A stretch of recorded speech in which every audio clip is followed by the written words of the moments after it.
സ്വർഗാരോഹണത്തോടെ ദ്വാരകയെ സമുദ്രം തിരിച്ചെടുത്തു. അവിടെ ഭഗവാൻ വാസുദേവൻ പൂജിച്ച് ആരാധിച്ചിരുന്ന മഹാവിഷ്ണു വിഗ്രഹത്തെ ദേവഗുരുവായ ബൃഹസ്പതിയും വായുദേവനും ചേർന്ന് ഏറ്റവും അനുയോജ്യമായ ഒരു പ്രദേശത്ത് പ്രതിഷ്ഠിച്ചു. ദേവഗുരു വായുദേവനും ചേർന്ന് പ്രതിഷ്ഠിച്ച ആ പ്രദേശം പിന്നീട് ഗുരുവായൂർ എന്ന് അറിയപ്പെട്ടു പോകുന്നു. കരുണാനിധിയായ ഗുരുവായൂരപ്പന്റെ ഭക്തവത്സലനായ ആ ഭഗവാന്റെ സാന്നിധ്യം കൊണ്ട് പരിപാലനമായ ഗുരുവായൂർ ക്ഷേത്രത്തിന് കഥകൾ പലതും പറയാനുണ്ട്. ഉണ്ണിക്കണ്ണന്റെ ലീലാവിലാസങ്ങളുടെ ആ കഥകളിലേക്ക് നാം പ്രവേശിക്കുകയാണ്. പരിപാലനമായ ഭക്തി കൊണ്ട് നമ്മുടെ മനസ്സിനെ പവിത്രമാക്കാനുള്ള ഒരു എളിയ ശ്രമമാണ് ഇവിടെ നടക്കുന്നത്. ഈ പരിപാടിയിൽ അവതരിപ്പിക്കുന്ന കഥകൾ വിവിധ സ്രോതസ്സുകളിൽ നിന്നും ശേഖരിച്ചതാണ്. നമ്മൾ അറിഞ്ഞ ഈ കഥകൾ പഴയ തലമുറയ്ക്ക് ഒരു ഓർമ്മ പുതുക്കുന്നതിനായും പിന്നെ പുതിയ തലമുറയ്ക്ക് അവരുടെ അറിവിലേക്കായും സമർപ്പിക്കുന്നു. ഏവരുടെയും സഹകരണത്തോടെ ഞങ്ങൾ ഒരുക്കുന്നു ഭക്തി സാന്ദ്രമായ കലാവിരുന്ന് ശ്രീ ഗുരുവായൂരപ്പൻ.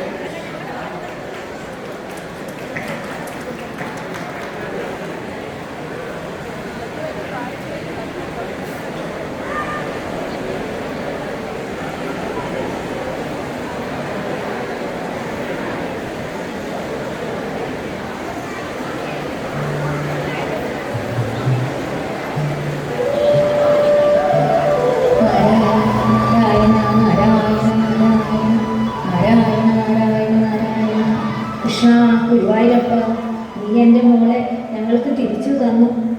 ഡോക്ടർമാർക്ക് പോലും പ്രതീക്ഷയുണ്ടായിരുന്നില്ല.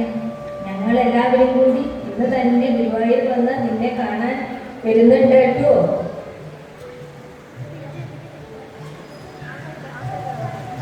അമ്മേ, ഭഗവാൻ നമ്മുടെ പ്രാർത്ഥന കേട്ടു കേട്ടോ. നമ്മുടെ ഉണ്ണി നമുക്ക് തിരിച്ചു തന്നു. ആവൂ, സന്തോഷമായി മക്കളെ. ഇനി നിങ്ങൾ വേഗം പോയി റെഡിയായി വരൂ. നമുക്ക് ഇന്ന് തന്നെ ഗുരുവായൂരിൽ പോയി കണ്ണനെ തൊഴുകണം. നമ്മുടെ കണ്ണനാണ് കുഞ്ഞുമോളെ രക്ഷിച്ചത്. ശരി അമ്മ, ഞങ്ങൾ റെഡി ആയിട്ട് വരാം.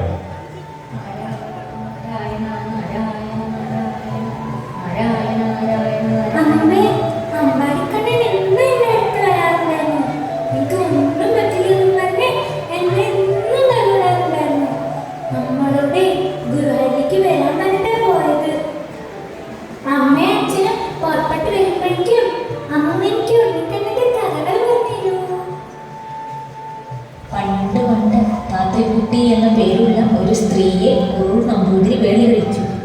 പക്ഷേ അവർക്ക് 16 വയസ്സ് തികയുന്നതിന് മുമ്പ് തന്നെ അവരുടെ ഭർത്താവ് മരിച്ചുപോയി. അവർ വിധവയുമായി. അവരെ എല്ലാവരും കുറൂരമ്മ എന്നാണ് വിളിച്ചിരുന്നത്. അവർക്ക് കുട്ടികളുണ്ടായിരുന്നില്ല. അവരുടെ ഭക്തി മുഴുവനും കൃഷ്ണനോടായിരുന്നു. മറ്റൊരു ഭക്തനായിരുന്നു വില്ലമംഗലം സ്വാമി. ഒരിക്കൽ ഒരു ബ്രാഹ്മണൻ തീരാത്ത വയറുവേദനയുമായി സ്വാമിയെ കണ്ട് സങ്കടം പറയാൻ വന്നു. സ്വാമി, എനിക്ക് കുറേ കാലമായിട്ട് ഒരു വല്ലാത്ത വയറുവേദന. ഒരുപാട് വൈദ്യന്മാരെ പോയി കണ്ടു, കുറേ മരുന്നുകൾ കഴിച്ചു. പക്ഷെ ഒരു ഭേദവുമില്ല. സ്വാമിയാണ് ഇനി എൻ്റെ ഒരേ ഒരു ശരണം. ആ കയ്യങ്ങൾ കാണിക്കുക.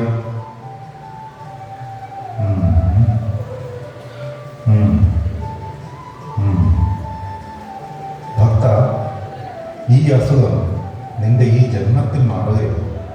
കാരണം ഇത് ഒരു രോഗമല്ല, നീ ചെയ്തുകൊണ്ടിരിക്കുന്ന പാപത്തിൻ്റെ ഫലമാണ്. ഇത് നിന്റെ മരണം വരെയും നീ അനുഭവിക്കേണ്ടി വരും. ഭഗവാന്റെ നാമത്തിൽ പറയുകയാണെങ്കിൽ ഇത് നിന്റെ കർമ്മമാണ്. നാം ചെയ്യുന്ന പാപങ്ങളുടെയും പുണ്യങ്ങളുടെയും ഫലങ്ങൾ നമുക്ക് കർമ്മയിലൂടെ തിരിച്ച് കിട്ടിക്കൊണ്ടിരിക്കും. ഇതിന് എൻ്റെ കയ്യിൽ ഒരു മരുന്നുമില്ല.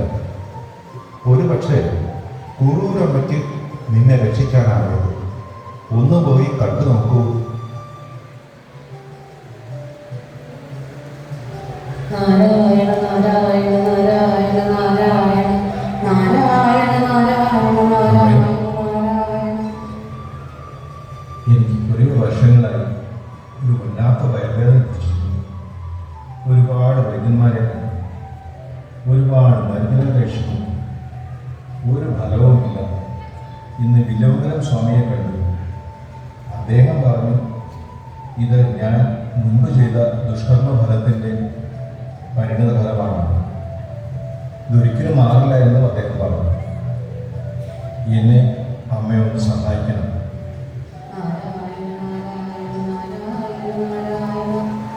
അങ്ങ് ചെയ്ത പാപങ്ങളിൽ ഇന്ന് അങ്ങ് തന്നെ പശ്ചാത്തപിക്കുന്നു. ഇത് തന്നെ അങ്ങയുടെ ഒരു ശാപമോക്ഷമാണ്. അപ്പോൾ ഒരു കാര്യം ചെയ്യൂ, വേഗം ഗുരുവായൂരമ്പലത്തിൽ പോയി കുളിച്ച് കണ്ണനെ മനസ്സിൽ ധ്യാനിച്ച് ഇവിടേക്ക് വരൂ. കൃഷ്ണനാമം മുടങ്ങാതെ ചൊല്ലണം കേട്ടോ. നാരായണ നാരായണ നാരായണ നാരായണ നാരായണ നാരായണ നാരായണ നാരായണ നാരായണ നാരായണ നാരായണ നാരായണ. കുളിച്ചു വന്നോ? എന്നാ ഇതാണ് കഴിച്ചോളൂ.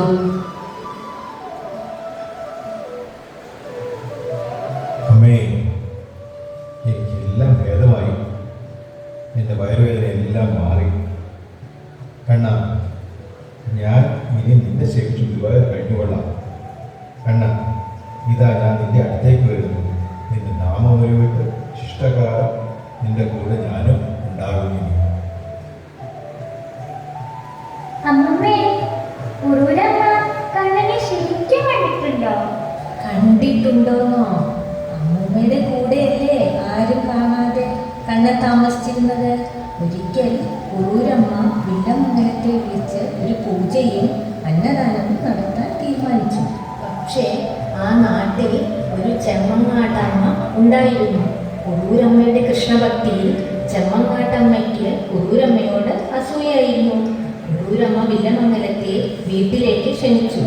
ഈ വിവരം അറിഞ്ഞ ചെമ്മങ്ങാട്ടമ്മ വേഗം പോയി അവരുടെ വീട്ടിലേക്ക് ക്ഷണിച്ചു. വില്ലമംഗലം ആ ക്ഷണം സ്വീകരിച്ച ആദ്യം ചെമ്മങ്ങാട്ടമ്മയുടെ അടുത്തേക്കാണ് പോയത്. കുറൂരമ്മയുടെ ക്ഷണം തൽക്കാലം മാറ്റിവെച്ചു. കുറൂരമ്മയ്ക്ക് അത് വല്ലാത്ത വിഷമായിട്ടോ. അപ്പൊ കണ്ണനൊന്നും ചെയ്തില്ലേ? കുറൂരമ്മയ്ക്ക് സഹായത്തിനായി അവിടെ ഒരു അനാഥ കുട്ടി ഉണ്ടായിരുന്നു. അത് വേറെ ആരും ആയിരുന്നില്ല, നമ്മുടെ ഉണ്ണിക്കണ്ണൻ. ശ്രീലകത്ത് നിന്നും ഇറങ്ങി വന്ന അമ്മയുടെ സഹായിയായി നിൽക്കുകയായിരുന്നു. ഉണ്ണി, നീ എല്ലാ പൂജസാധനങ്ങളും ഒരുക്കിയല്ലേ? എന്താ ചെയ്യാ, ഇന്ന് വില്ലമംഗല സ്വാമികൾ ചെമ്മങ്ങാട്ടേക്ക് പോവാത്രേ. അമ്മയ്ക്ക് നല്ല വിഷമമുണ്ട് കേട്ടോ. സ്വാമിക്കുള്ള പൂജയും ഒരുക്കി അന്നദാനവും ശരിയാക്കിയതായിരുന്നു. അമ്മ വിഷമിക്കണ്ട, ഇന്ന് സ്വാമികൾ സമയത്ത് തന്നെ ഇവിടെ വന്ന് പൂജകൾ ചെയ്യും. ഇവിടുന്ന് ധാന്യം സ്വീകരിക്കും. നീ ഒന്ന് പോ ഉണ്ണി, നിനക്ക് ഇതൊക്കെ എങ്ങനെ അറിയാം? ഞാൻ ആളുകൾ പറയുന്നത് കേട്ടു അമ്മേ. അദ്ദേഹം ചെമ്മങ്ങാട്ടമ്മയുടെ ഇല്ലത്തേക്ക് പുറപ്പെട്ടു മുമ്പ് ശംഖ് ഊതിയപ്പോൾ ശബ്ദം വന്നില്ലത്രേ. ഉടനെ തീരുമാനം മാറ്റി അമ്മയുടെ ഇല്ലത്തേക്ക് വരുവാൻ തീരുമാനമാക്കിയത്രേ. അപ്പോൾ ശംഖ് ഊതിയപ്പോൾ ശബ്ദം വന്നത്രേ. അദ്ദേഹം പരിവാരങ്ങളും ഇപ്പോൾ ഇവിടേക്ക് എത്തും. സ്വാമികൾ എത്തിയോ? ഞങ്ങൾ പൂജയ്ക്കുള്ളതെല്ലാം ഒരുക്കിയിരിക്കുന്നു. അപ്പോൾ പൂജ തുടങ്ങാം അല്ലേ?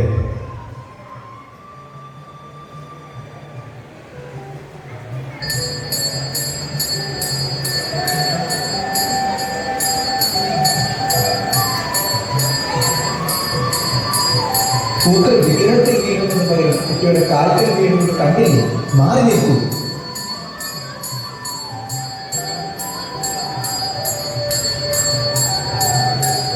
കുട്ടിയോടല്ലേ പറഞ്ഞത് അങ്ങോട്ട് മാറി നിൽക്കാൻ?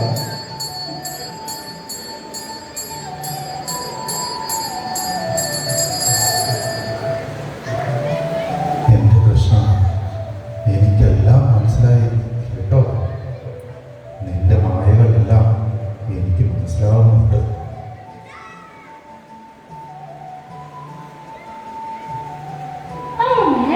അപ്പൊ വില്ലുമംഗലം സ്വാമിക്ക് മനസ്സിലായില്ലേ അത് ഉണ്ണിക്കണ്ണനാണെന്ന്? ഉവ്വ് മനസ്സിലായി. പക്ഷെ വേറെ ആരോടും പറഞ്ഞില്ല. പാവം കുറൂരമ്മയ്ക്ക് പോലും അറിഞ്ഞിരുന്നില്ല കൂടെ നിന്ന് പരിചരിക്കുന്ന അനാഥബാലൻ ഉണ്ണിക്കണ്ണനാണെന്ന്. അമ്മമ്മേ, എനിക്ക് അടുത്ത കഥ പറഞ്ഞു തരൂ. ഗുരുവായൂർ അമ്പലത്തിനടുത്ത് ഒരു വാരസ്യ പെൺകുട്ടി ഉണ്ടായിരുന്നു. മഞ്ജുള എന്നായിരുന്നു അവളുടെ പേര്. എന്നും പൂമാല കെട്ടി അവൾ കണ്ണന് ചാർത്താൻ തിരുമേനിക്ക് കൊണ്ടുവന്നു കൊടുക്കും. ഇത് കണ്ണനെ അണിയിക്കുമോ എന്നും ചോദിക്കും. തിരുമേനി എന്നും അത് കണ്ണന് ചാർത്തും. ഒരു ദിവസം അവൾ കുറച്ച് വൈകിയാണ് അമ്പലത്തിലെത്തിയത്. അപ്പോഴേക്കും തിരുമേനി നട അടച്ച് പുറത്തിറങ്ങിയിരുന്നു. മേൽശാന്തി മാല വാങ്ങിയില്ല. അവൾക്ക് അത് കണ്ട് വല്ലാത്ത വിഷമമായി. തിരുമേനി, ഇന്ന് ഞാൻ അല്പം താമസിച്ചു. പശുക്കളെ മേച്ച് നടക്കുന്ന ഒരു കുട്ടിയുടെ കൂടെ കണ്ണന്റെ കഥകൾ പറഞ്ഞിരുന്നപ്പോൾ നേരം പോയത് അറിഞ്ഞില്ല. ഈ മാല അങ്ങ് കണ്ണനെ ചാർത്തണം, ഇല്ലെങ്കിൽ കണ്ണൻ എന്നോട് പണിയും. ഇല്ല, ഇനി നോമ്പിന് പറ്റില്ല. നേരെ ഒത്തിരി വൈകിയിരിക്കുന്നു. ഇല്ലത്തുള്ളവർ നമുക്ക് വേണ്ടി കാത്തിരിക്കുന്നുണ്ടാവും. പോരാത്തതിന് അത്താഴപൂജയും കഴിഞ്ഞു, നടയും അടച്ചു. കുട്ടി പോയിട്ട് നാളെ വരും. എന്താ കുട്ടിയെ ഈ നേരത്തെ ഇവിടെ ഒന്ന് കരയണത്? ഇന്നെന്താ തിരുമേനി മാല വാങ്ങിയില്ലേ? ഇല്ല, ഇന്ന് ഞാൻ കുറച്ച് വൈകിപ്പോയി. ഇവിടെ എത്തിയപ്പോഴേക്കും നട അടച്ചിരുന്നു. എന്താ കുട്ടി വിഷമിക്കണ്ട. കണ്ണൻ അമ്പലത്തിൽ മാത്രമല്ലല്ലോ, ഇവിടെ എല്ലാം ഓടി നടക്കുന്നുണ്ട്. പാട്ട് കുറുമ്പനാണേ, വെറുതെ കയ്യിലുള്ളൂ. അതാ നേരത്തിന് നമ്മുടെ മുന്നിൽ നിർത്തി കാണിക്കും. ആ മാല ഒരു കാര്യം ചെയ്യും, ആ കാണുന്ന ആൽമരത്തിൻ്റെ എവിടെയെങ്കിലും അത് സ്ഥാപിച്ചോളൂ. അത് കണ്ണൻ വന്ന് എടുത്തോളും. അത് കണ്ണൻ തന്നെ ഏറ്റെടുക്കും. കുട്ടി കരയാണ്ടിരിക്കൂ.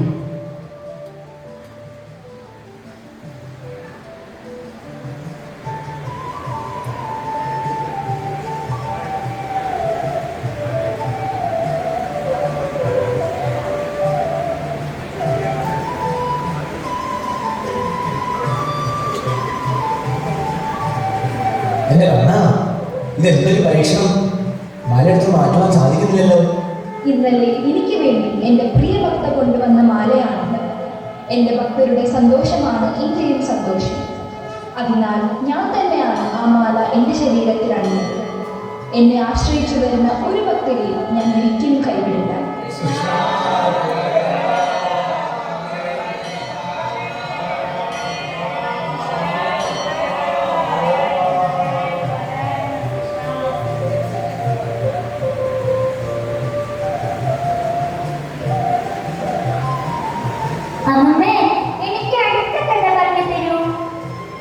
ഒരിക്കൽ പൂന്താനം തിരുമേനി മേൽപ്പത്തൂർ തിരുമേനിയെ കാണാൻ പോയി. പൂന്താനം എഴുതിയ ശ്രീകൃഷ്ണ കർമാമൃതം എന്ന രചനയുടെ താളിയോലക്കെട്ടുമായാണ് പോയത്. കവികളുടെ രാജാവും പ്രഗത്ഭനായ ഒരു അക്ഷര രാജാവുമാണ് മേൽപ്പത്തൂർ. പൂന്താനം അങ്ങേയറ്റ ആദരവോടെ അദ്ദേഹത്തെ കണ്ടിരുന്നത്. മേൽപ്പത്തൂരിനോ തൻ്റെ കഴിവിൽ സ്വല്പം അഹംഭാവം ഉണ്ടായിരുന്നു. അതോ ഒരിക്കൽ പൂന്താനം തിരുമേനി മേൽപ്പത്തൂരിനെ കാണുവാനെത്തി. എന്നിട്ട്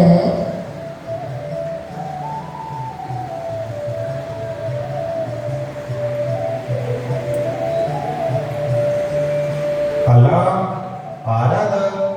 പൂന്താനമോ? എന്താ ഈ വഴിക്ക്? തിരുമേനി, ഞാൻ ഒരു കൃതി എഴുതിയിട്ടുണ്ട്. കൃഷ്ണ കർണാമൃതം. കവികളുടെ രാജാവായിട്ടുള്ള അന്ന് ഇതൊന്നും നോക്കി ഇതിലെന്തെങ്കിലും തെറ്റുകളോ തിരുത്തലുകളോ ഉണ്ടെങ്കിൽ ഒന്ന് ശരിയാക്കി തരണേ. ഇതെൻ്റെ ഒരു വിനീതമായ അപേക്ഷയാണ്. പൂന്താനം തിരുമേനി, ഈ ഇടയ്ക്ക് ഗുരുവായൂർ നടയിൽ താങ്കൾ ഒരു കീർത്തനം ജപിക്കുന്നത് നാം കേട്ടു. താങ്കൾ പാടിയത് പത്മനാഭോ മരപ്രഭു എന്നായിരുന്നു. പത്മനാഭൻ അമരപ്രഭുവാണ്, അല്ലാതെ മരപ്രഭു അല്ല. പിന്നെ എനിക്ക് ഈ ചെറിയ കാര്യങ്ങൾക്കൊന്നും നേരമില്ല. അതുകൊണ്ട് താങ്കൾ പോയി ഏതെങ്കിലും ഭാഷാ കവികളെ കാണിക്കൂ. എൻ്റെ കൃഷ്ണ, എന്നെ ആരും സഹായിക്കാനില്ലല്ലോ. കൃഷ്ണ ഭൈരപ്പ.